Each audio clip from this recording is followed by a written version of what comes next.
Alrighty, while we're on the subject of trucks, let's continue on to some of the special trucks that I have. Because, let's face it, we want to see all the exciting things before we see all the stock standard trucks that I own.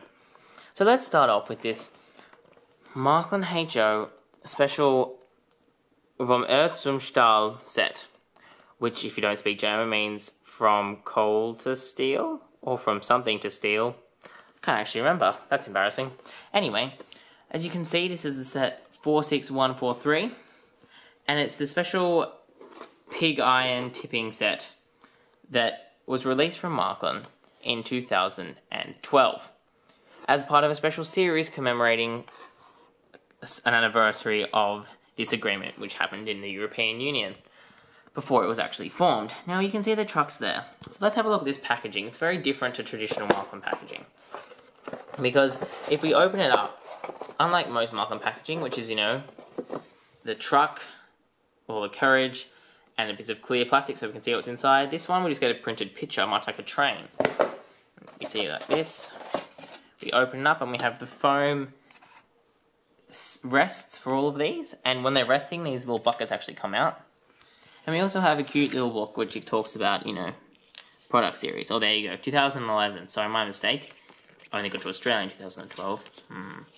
As you can see, we've got a bit of history, and we've got a collection of all the different products made for this anniversary, which I think is a really good, you know, way of Marklin to sort of, you know, advertise without being too in your face and too like, oh look, buy more products from us because we're the best.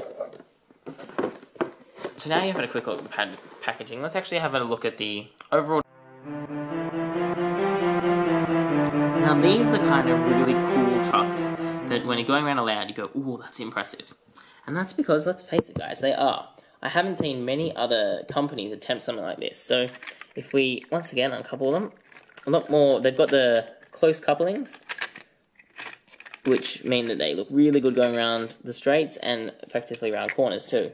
Now if we have a look at these sets, we can see that it's actually two parts. It's this plastic bucket tipper, which has got, you know, the authentic weathering of the black on it in certain places. And it's also of this frame, which is actually die cast, so it's made of steel, so it's really, really heavy, which is good, but it'd be interesting to see what the toll on the engines was, especially since, you know, the engines in these foundries that you're supposed to be modelling if you're being prototypical are really small and don't have many driving axles or much weight, so the practicalities of that make me wonder, but the fact that it's a steel truck is really nice, because it gives you that really premium feel. They've got, you know, specially designed axle boxes, and just really nice detailing, the texture and design, despite being like, you know, short carriages. They feel very unique and special. So as you can see, if we couple them all together, they look quite good as a set of 3.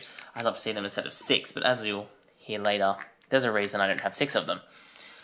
Now, as you can see with these, the bucket actually does have the ability to tip to one side, and then it just swings back into place. However, the bucket's only held in by gravity. There's no clip or anything as such. So, you know, if it's train derails, they're probably going to fall out. And as you can see, they roll very smoothly. They make a little bit of noise, that's partly to do with the weight. And overall, they're actually a very impressive looking set of trucks.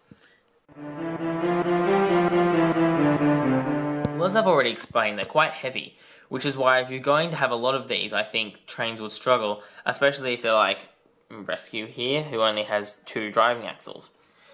So apart from that though, there is a couple of other things which kind of, you know, niggle me about this. The first is that we've got this great tipping mechanism from Marklin, but we don't have anything to tip.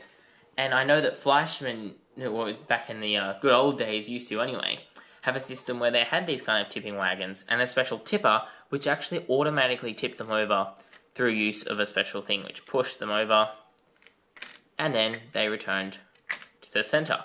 And I think that it's kind of odd for Marklin to put these actually having the ability to tip when we don't have any device that can tip them for us. And I think it would have made more sense for Marklin to, you know, make these out of die-cast steel as well and have them stuck where they are rather than have these little plastic flimsy things that don't actually, that tip, but don't actually have a purpose of tipping. It's not like they have a little wheel or something. So that's always made me just not really understand why they did that. Because, I mean, you don't want to run the trucks like that, because that just looks stupid. And the next thing that I have against these trucks is the price.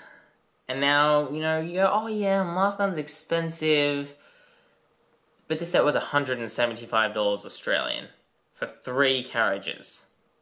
I mean, as I said, it's not like they have a little wheel, which means you can tip them over, and it's not like there is any way of, you know, having an extra added play value by having the tippers on there, really.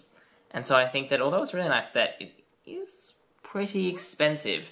And I know part of that would have been the die-cast metal, but I mean, there's a point where you say, okay, that's just a little bit too far. Especially when, as I said, you know, 3 trucks is good, but as the guy at my local hobby shop said, it'd look better if there were 6 or 9. But somehow I don't think I'll be able to afford, or the average person will not be willing to pay for 6 or 9 of these trucks. And so although you go, premium materials, you wonder if it would have been better to Marklin to, you know, scamp out on the steel, make them out of plastic, and then give you a pack of 6, or, you know, a pack of 8, rather than just have the 3. Because once again, it does kind of reinforce that reputation that Marklin has as being really expensive, which is one of the things that discourages small children, and even restarting adults, from buying their trains. Apart from that though, my 2 main things, I still think that these are a really good set, as are the other tipping set, which I did see in the shop, however, damn it, someone had already bought them. Anyway, so these are a good set that if you're going to go into that industrial, if you've got some steam engines or some old-fashioned kind of diesel engines, maybe not so much with police locomotives, and I think they're quite a good addition and eye candy for your layout. But if you're strapped for cash and you want something for better value, I can tell you there are many more Marklin carriages that look, you know, that will do your job as freight wagons, and will look good if there's lots of them. Whereas for these, you only get 3 for the price of, well, very expensive. So that's all we've got time for now. Thanks for watching, and bye from TrainzXtreme.